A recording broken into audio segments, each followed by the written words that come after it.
नमस्कार, good morning. आप सभी को एडुकेशन 365 पर स्वागत है। रीजनिंग का आज का इस वीडियो में टोटल 12 सवाल लेके हाजिर हुआ हूँ और हाँ, सवाल को आपको इंग्लिश और हिंदी दोनों में देखने को मिलेगा। अब देर न करते हुए पहला सवाल देखते हैं क्या है। Ramesh is wearing a watch at 10:15 o'clock. If the minute hand points towards south, then in which direction the hour hand will be pointing out? मतलब रमेश ने घड़ी पहनी हुई है 10:15 बजे या 10:15 बजे। यदि मिनट की सुई दक्षिण दिशा की ओर है तो घंटे की सुई किस दिशा की ओर होगी, यही पूछा है। ठीक है, तो फिर घड़ी में कितना टाइम हुआ है, 10:15। तो सबसे पहले हम डायरेक्शन बनाएंगे, तब हमको बनाने में आसान हो जाएगा। ठीक है, देखिए मैंने डायरेक्शन बना दिया है। अब घड़ी में कितना बजा है, 10:15। तो कैसे होगा 10:15? ये मिनट वाला सुई लंबा होगा, ऐसा होगा।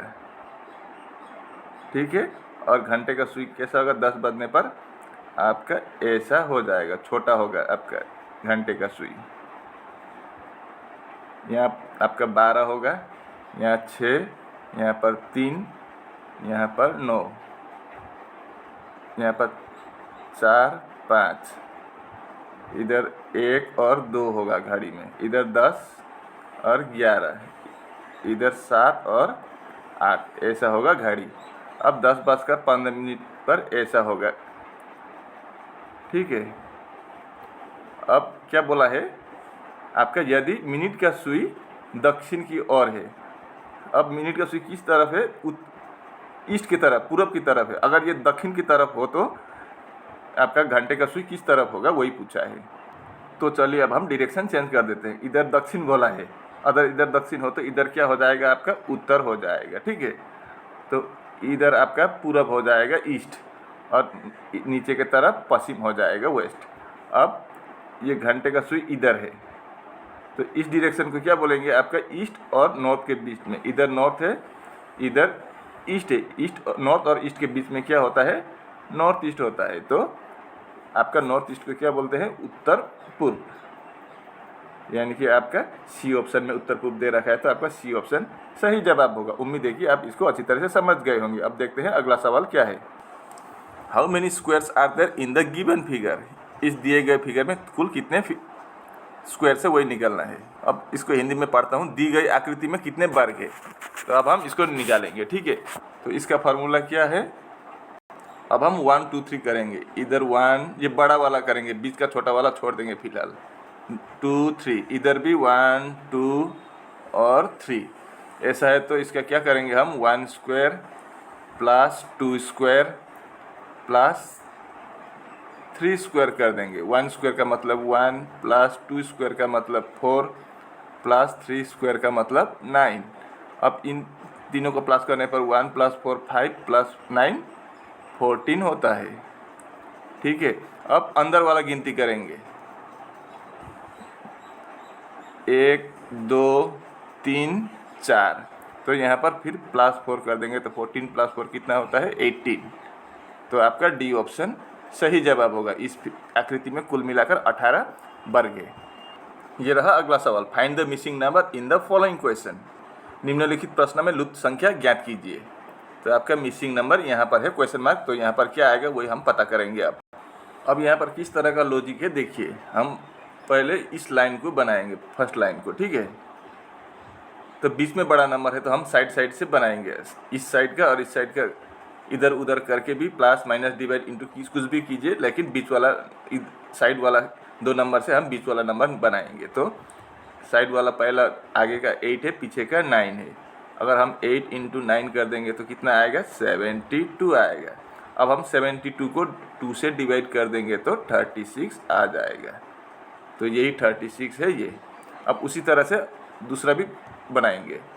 13 इंटू 6 कर देंगे तो कितना आएगा, 78 आएगा। अब इसको भी डिवाइड बाई 2 कर देंगे तो 39 आ जाएगा। तो यही 39 है ये। अब अगला लास्ट का 15 इंटू 6 कर देंगे तो कितना होगा, 15 इंटू 6 90। अब इसको भी डिवाइड बाई 2 कर देंगे तो कितना आएगा, 90 को 2 से डिवाइड करने पर 45 आएगा। तो प्रश्नवाचक चिन्ह के जगह पर क्या आ जाएगा आपका 45। डी ऑप्शन में 45 दे रखा है, तो आपका डी ऑप्शन सही जवाब होगा। ये रहा अगला सवाल। All the faces of a dice are numbered from 1 to 6। The fourth positions of dice are shown below. Which possible numbers can come in place of A and C respectively in fourth position. तो अब हम हिंदी में देखते हैं सवाल। एक पासे के सभी फलकों पर 1 से 6 अंक तक अंक अंकित है। नीचे पासे में 4 स्थितियां दर्शाई गई है। 4 स्थितियां मतलब ये वाला 4 स्थितियां में क्रमशः ए और सी के स्थान पर कौन सी संभावित संख्याएं आ सकती है, तो वही हमको निकालना है। ए और सी की जगह पर क्या आएगा वही हमको निकालना है। तो हम एक काम करेंगे, 1 नंबर वाला और 2 नंबर वाला को लेंगे। तो इन दोनों में कौन सा कॉमन है, यहाँ पर भी 1 है, यहाँ पर भी 1 है, तो हम जो कॉमन है उसको आगे लिखेंगे। ए से 1 1 लिख दिया, ठीक है। उसके बाद हम घड़ी की दिशा में घुमाएंगे, तो क्लॉकवाइज में, तो 4 आएगा, फिर 6 आएगा, तो 1 4 6। अगले में 1 के बाद 3 आएगा और 2 आएगा, तो 3 और 2। अब इसका मतलब क्या समझे आप, 4 का अपोजिट में 4 के नीचे क्या है 3 है, तो 4 का अपोजिट 3 होगा। 6 का अपोजिट क्या होगा, तो फिर 2 होगा। अब 1 का अपोजिट क्या होगा, जो नंबर मिसिंग है वही होगा। तो क्या कौन सा नंबर मिसिंग है यहाँ पर, 5, तो 5 होगा यहाँ पर, ठीक है। इतना समझ गए ना। तो फिर हम अब ऑप्शन को चेक करेंगे। यहाँ पर 4 option A B C D दिया गया है, तो कौन सा वाला बनेगा। अब यहाँ पर ए ऑप्शन में क्या बोला है, 2 और 6, 2 और 6 यहाँ लिखा है ए ऑप्शन में। अब 2 और 6 एक के विपरीत दूसरा है, 6 के विपरीत यहाँ पर देखिए, 6 के विपरीत में 2 और 2 के विपरीत में 6 दिया गया है। अब लेकिन यहाँ पर दोनों एक साथ दिया गया है, तो ए और सी के जगह पर ये नहीं होगा, तो इसको हम हटा देंगे। दूसरे ऑप्शन में क्या है, 1 और 6 है, 1 और 6 ठीक ही है, लेकिन 5 भी है, यहाँ पर 5 दिया गया है। अब 1 और 5 एक दूसरे के ऑपोजिट है, यहाँ पर है। अब यहाँ पर हम यहाँ पर भी 1 नहीं लिख सकते, यहाँ पर भी 1 नहीं लिख सकते, क्योंकि यहाँ पर 5 है, तो आपका दूसरा वाला भी नहीं होगा, ठीक है। अब तीसरा वाला चेक करेंगे, 3 और 4 ऑप्शन में है, तो लेकिन 3 और 4 क्या है, अपोजिट है, तो ये भी नहीं बनेगा। तो बचा ही आपका डी ऑप्शन है, वो भी मैं आपको दिखा देता हूँ। यहाँ 3 अलग अलग लाइन से अलग अलग होना चाहिए। इस लाइन से 1 बनना चाहिए, इस लाइन से 1 और इस लाइन से 1 होने से हमारा बन जाएगा। अब यहाँ पर ऑप्शन में क्या दिया गया है, 3, मतलब इस लाइन से 1 है 3, दूसरे लाइन से 2 है, तो 2 हो गया। और तीसरे लाइन से क्या होना चाहिए, 1 या 5, 5 तो यहाँ दे ही रखा है, तो ये आपका डी ऑप्शन से बनेगा, तो आपका डी ऑप्शन सही जवाब होगा। ये रहा 5वां सवाल। The present age of A and B are in the ratio of 6:5 and after 12 years the ratio will be 9:8।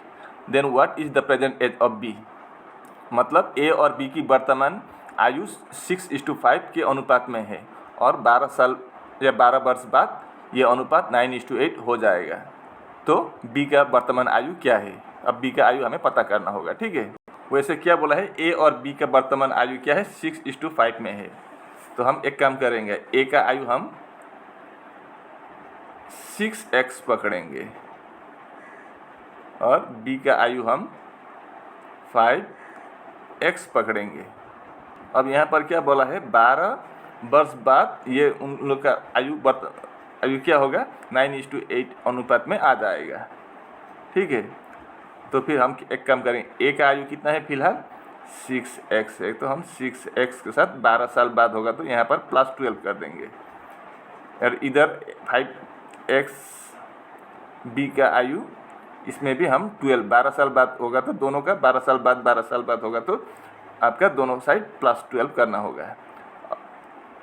अब 12 साल बाद इनका रेशियो क्या होगा, 9:8 होगा, इस तरह से, ठीक है। अब हम क्या करेंगे, इसका क्रॉस मल्टीप्लिकेशन करेंगे, ए से इसके साथ ये और इसके साथ ये मल्टीप्लाई होगा।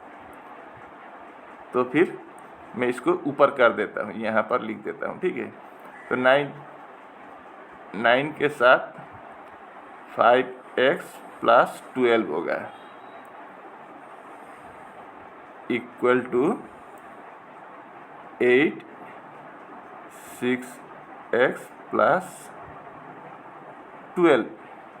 अब इनको हम तोड़ेंगे, ब्रैकेट से निकालेंगे। 9 इंटू 5x 45x होगा, plus 12 into 9 108 equal to 8 into 6x 48x plus 12 into 8 96।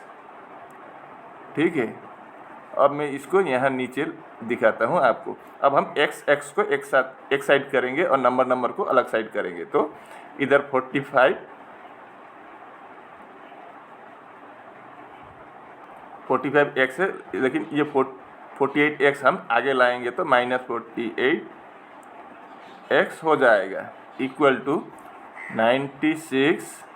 ये 108 उधर जाएगा, राइट हैंड साइड में जाएगा तो माइनस होगा, 108 हो जाएगा। अब देखिए यहाँ पर 45x माइनस 48x होगा तो -3x होगा इक्वल टू 96 माइनस 108 कितना होगा, -12 होगा।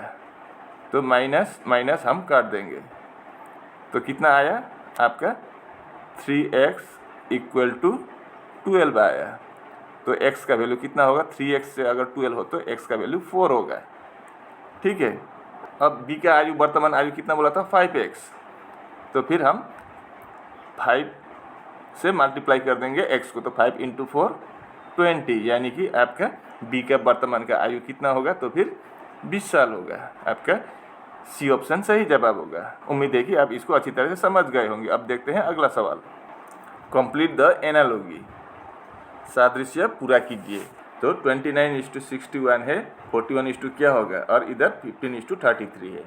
ठीक है, तो यहाँ पर हम एक काम करेंगे।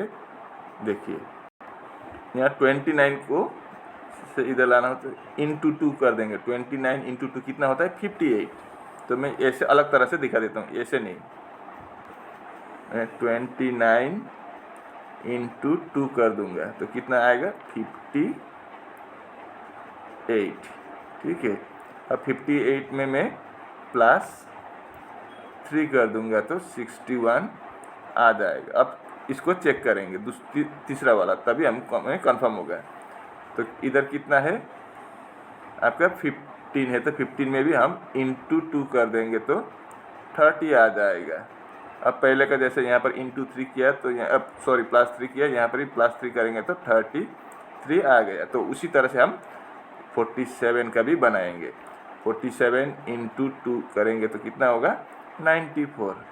अब यहाँ पर भी +3 कर देंगे तो 97 आ जाएगा, यानी कि क्वेश्चन मार्क की जगह पर क्या आ जाएगा आपका, 97। ए ऑप्शन में 97 दे रखा है तो ए ऑप्शन सही जवाब होगा। Which one of the following numbers will replace the question mark in the given series?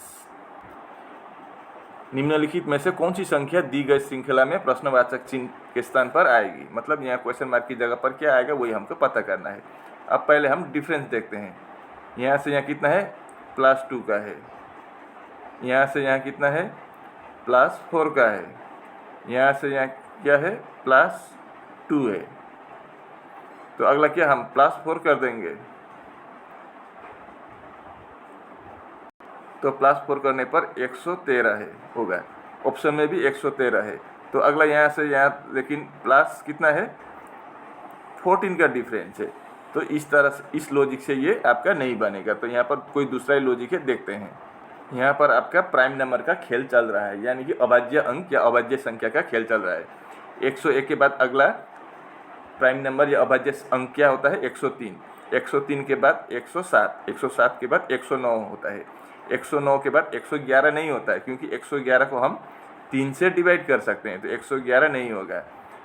113 हो सकता है। अब 115 भी नहीं होगा, क्योंकि हम 5 से डिवाइड कर सकते हैं। 117 को भी हम आपका 7, 8, 9 है तो आपका 3 से डिवाइड कर सकते हैं।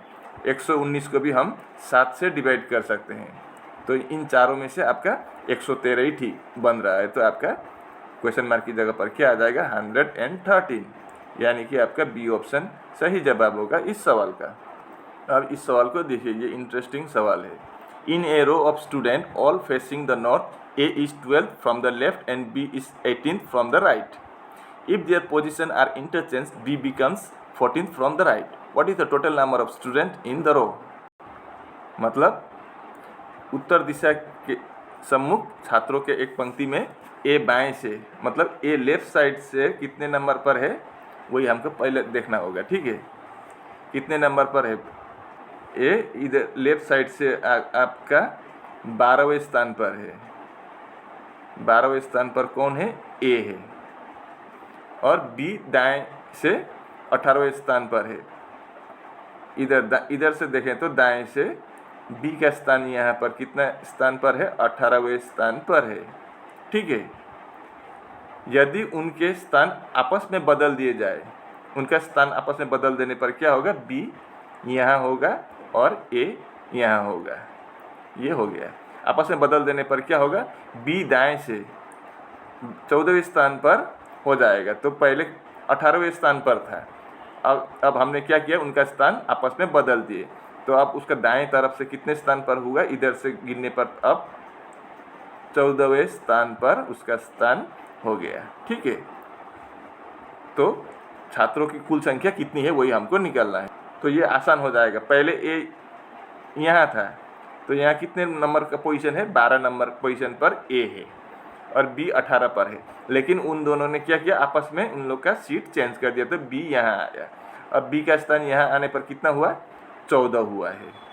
पहले 18 था, बाद में स्थान चेंज करने पर, जगह बदलने पर 14वें स्थान पर हुआ। तो टोटल स्टूडेंट कितना है वही हमको निकालना है। तो इसका फार्मूला क्या होता है, total equal to left plus right minus 1। अब लेफ्ट से गिनने पर यही एक ही पोजीशन पर है अब ए और बी, क्योंकि उन लोग ने स्थान चेंज कर लिया, तो यहीं पर होगा दोनों। पहले ए यहाँ था, लेकिन जगह बदलने के बाद यहाँ पर बी आ गए, तो उनका स्थान एक ही जगह पर है। अब इस साइड से पता नहीं चलेगा, लेकिन इस साइड से पता चलेगा, क्योंकि स्थान दोनों का बताया गया है। ठीक है, तो फिर आपका लेफ्ट से कितना है, 12 है, और राइट से कितना है, 14 है, और -1 कर देंगे। अब 12 + 14 कितना होता है, 26, -1 कर देंगे तो 25। यानी कि उस क्लास में टोटल, उस लाइन में टोटल कितने स्टूडेंट है, तो फिर आपका 25 स्टूडेंट, यानी कि आपका सी ऑप्शन सही जवाब होगा। अगर आपको किसी भी क्वेश्चन समझ में ना आए तो आप कमेंट बॉक्स में बोलना, मैं इसका शॉर्ट वीडियो बना के भी आपको ज़रूर दिखाऊंगा। ठीक है, इस सवाल को देखिए, यहाँ पर बोला है if 4 October 2018 was Thursday, then what was the day on 2 February 2019। यदि 4 अक्टूबर 2018 को गुरुवार था, तो 2 फरवरी 2019 को कौन सा दिन होगा, कौन सा दिन था, वही हमको निकालना है। तो पहले क्या दिया गया है, 4 अक्टूबर 2018, और हमें निकालना है 2 फरवरी 2019। तो हम 4 अक्टूबर यहाँ दिया गया है और हमें निकालना है 2 फरवरी का। तो अक्टूबर 2018 से फरवरी 3-4 महीने की बात है, तो ये ज़्यादा हार्ड नहीं होगा। ठीक है, तो पहले हम अक्टूबर से स्टार्ट करते हैं। अक्टूबर लिखते हैं, उसके बाद नवंबर, दिसंबर, जनवरी, फरवरी। अब अक्टूबर में कितने दिन होते हैं, अक्टूबर महीने में आपका 31 दिन होता है, लेकिन 4 तारीख का बात यहाँ पर बोल दिया गया है, तो बाकी कितना बचा है, 27 बचा है, तो हम 27 लिख देंगे यहाँ पर। नवंबर में 30 दिन होता है, दिसंबर में 31, जनवरी में 31, और फरवरी में 28 या 29 होता है, लेकिन 2019 में लीप ईयर नहीं होता है, तो 28 होता है, लेकिन हमें 2 फरवरी तक ही चाहिए, तो हम 2 फरवरी 2 ही लिख देंगे, क्योंकि हमें 2 फरवरी के बाद पूछा है। अब हम इसको 7 से डिवाइड करेंगे।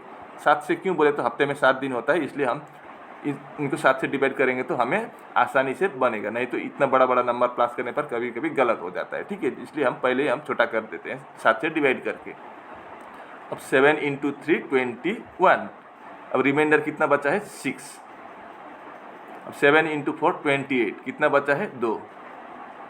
7 × 4 28, कितना बचा है, 31 में 3। 7 × 4 28, 3। अब इसको तो 7 से डिवाइड ही नहीं जाएगा। अब हम इन सबको क्या करेंगे, प्लस कर देंगे, तो कितना होगा, 6 और 2 8, 3 11, 3 14 और 2 16। टोटल कितना हुआ, 16 हुआ, 16। ठीक है, अब 16 को हम फिर 7 से डिवाइड करेंगे, तो 7 × 2 14। अब रिमाइंडर कितना बचा है? 2। यही 2 बहुत इम्पोर्टेंट है हमारे लिए, ठीक है। अब सवाल में देखिए, आपका 4 अक्टूबर 2018 के बाद है, आपका ये पीछे आएगा, ये 2 फरवरी 2019। तो उस दिन 4 अक्टूबर को कौन सा दिन था? गुरुवार था, यानी कि बृहस्पतिवार या थर्सडे। अब उसके बाद इस 2 को हम ऐड कर देंगे, 1 और 2। तो थर्सडे के बाद क्या आता है? फ्राइडे, यानी कि शुक्रवार, और उसके बाद सैटरडे, यानी कि शनिवार। तो फिर आपका ए ऑप्शन में शनिवार दे रखा है, तो 2 फरवरी 2019 को शनिवार हो जाएगा, ठीक है। What will come in place of the question mark to make the given equation balanced? दिए गए समीकरण को संतुलित करने के लिए प्रश्नवाचक चिन्ह के स्थान पर क्या आएगा? मतलब यहाँ पर क्या आएगा वही हमको निकालना है। बीच में इक्वल दिया गया है, ये भी आप ध्यान से देखिए, ठीक है। तो पहले हम इस साइड का बनाएंगे, तो पहले हम डिवाइड नहीं है तो इनटू करेंगे। तो 11 × 5 कितना होगा? 55 प्लस 8 - 3। बॉडमस रूल फॉलो करेंगे हम। तो अब डिवाइड के इनटू के बाद क्या करेंगे? हम प्लस करेंगे। तो 55 + 8 कितना होता है? 63 - 3। अब 63 - 3 कितना होगा? 60 होगा, ठीक है। अब इस साइड का बनाएंगे, 2 × 2 4, 4 × 3, 2 × 2 4 × 3 12, 12 इंटू यहाँ पर क्या होगा पता नहीं। तो 12 इंटू क्या करने पर 60 आएगा। अगर हम इंटू 5 कर देंगे तो 60 आएगा। मतलब दोनों तरफ अब संतुलित हो गया, बराबर हो गया। मतलब हमने क्या किया? इंटू 5 कर दिया है, ठीक है। तो इंटू 5 होगा, तो आपका बी ऑप्शन में 5 दे रखा है, तो आपका बी ऑप्शन सही जवाब होगा। क्वेश्चन मार्क की जगह पर 5 आ जाएगा। Find the missing letter in the following figure. निम्नलिखित आकृति में लुप्त अक्षर ज्ञात कीजिए। मतलब यहाँ पर क्या आएगा वही हमको ज्ञात करना होगा या निकालना होगा। तो पहले हम पहला वाला इसको चेक करेंगे और इसको चेक करेंगे। तो जो लॉजिक से इन दोनों या फार्मूला से बना हुआ है, तो वही लॉजिक हम यहाँ पर भी इस्तेमाल करेंगे, तो हमें आंसर जरूर निकल आएगा, ठीक है। अब हम पहला वाला फिगर को चेक करेंगे। तो यहाँ पर क्या है? इसको और इसको बनाएंगे हम। तो 3 × 6 कर देंगे तो कितना होगा? 18 होगा। अब यहाँ पर 4 और 2 है, 4 × 2 कर देंगे तो कितना आएगा? 8 आएगा। अब 18 से 8 माइनस कर देंगे तो कितना आएगा? 10 आएगा। 10 का मतलब जे होता है, जे का प्लेस वैल्यू 10 है। तो इस तरह से ये बना हुआ है, ठीक है। अब हम इसका चेक करेंगे। तो 8 × 7 कर देंगे, 8 × 7 कितना होगा? 56। अब इधर 13 और 4 है, 13 × 4 कर देंगे तो कितना आएगा? 52 आएगा। अब यहाँ पर 56 से 52 माइनस करेंगे तो कितना? 4। 4 का मतलब डी, तो यही डी है ये। अब हम बीच वाला को ही आसानी से निकालेंगे। यहाँ पर 5 है और यहाँ पर 8 है, तो 5 × 8 कितना होगा? 40। और इधर 3 और 11 है, 11 × 3 कर देंगे तो कितना होगा? 33। अब 40 से 33 माइनस करेंगे तो 7। 7 किसका प्लेस वैल्यू है? जी का। तो फिर क्वेश्चन मार्क की जगह पर क्या आ जाएगा? जी, यानी कि आपका ए ऑप्शन सही जवाब होगा। उम्मीद है कि आप इसको अच्छी तरह से समझ गए होंगे। इफ 153A 465 = 816 और 87A 314 = 104 है, तो हमें फाइंड 54A 237। यदि 153A 465 से 816 होता है और 87A 314 से 104 होता है, तो हमें 54A 237 से क्या आएगा वही हमको निकालना है। तो हम ये पहले वाला ट्राई करेंगे। यहाँ पर कौन सा लॉजिक है? तो 153 लिखा हुआ है, हम 153 लिख देंगे और 465 है, 465। अब पहले हम प्लस करके देखते हैं, ठीक है। तो कितना आएगा? 5 + 3 8, 6 + 5 11 1, 4 + 1 5, कैरी ओवर 1 6, 618 आया है। यहाँ पर कितना है 816 है, मतलब इनका क्रॉस किया गया है ऐसा है। ठीक है, तो अब हम दूसरा से कंफर्म करेंगे। दूसरा में क्या है 87 और 314 है। 7 + 4 11, कैरी ओवर 1, 8 + 1 9, कैरी ओवर 1 10, 401 आया है। इधर 404 है, 104 है, तो इसको ऐसे क्रॉस किया गया है। अब हम तीसरा का भी आसानी से निकल पाएंगे। कितना है 54 है और 237 है। अब इसको प्लस करने पर 7 + 4 11, कैरी ओवर 1 5 + 3 8 + 1 9 और 2, तो इधर क्या आ जाएगा 1 आ जाएगा। ये 9 बीच का 9 बीच में ही होगा और 2 पीछे चला जाएगा। तो फिर आपका ये ऑप्शन 192 कहाँ पर है, आपका बी ऑप्शन में दिया गया है। तो आपका बी ऑप्शन सही जवाब होगा। उम्मीद है कि आप इसको अच्छी तरह से समझ गए होंगे। और इसी के साथ आज का वीडियो यहीं पर समाप्त होता है। अगर वीडियो अच्छी लगी तो वीडियो पर लाइक शेयर कमेंट करना और चैनल को भी जरूर सब्सक्राइब कर देना। अगर आपने किसी भी सवाल को अच्छी तरह से नहीं समझा है तो आप कृपया कमेंट बॉक्स में फलाने सवाल, इतने नंबर का सवाल नहीं समझे बोल दीजिए। मैं आपको शॉर्ट वीडियो बना के उसका वीडियो कंप्लीट क्लियर करके आपको डाल देता हूँ। ठीक है, तो आज के लिए बस इतना ही। मैं ऐसे ही मुद्दे लेकर अगले वीडियो में फिर हाजिर हूँगा। तब तक के लिए मुझे विदा दीजिए। आपका दिन शुभ हो। राधे राधे।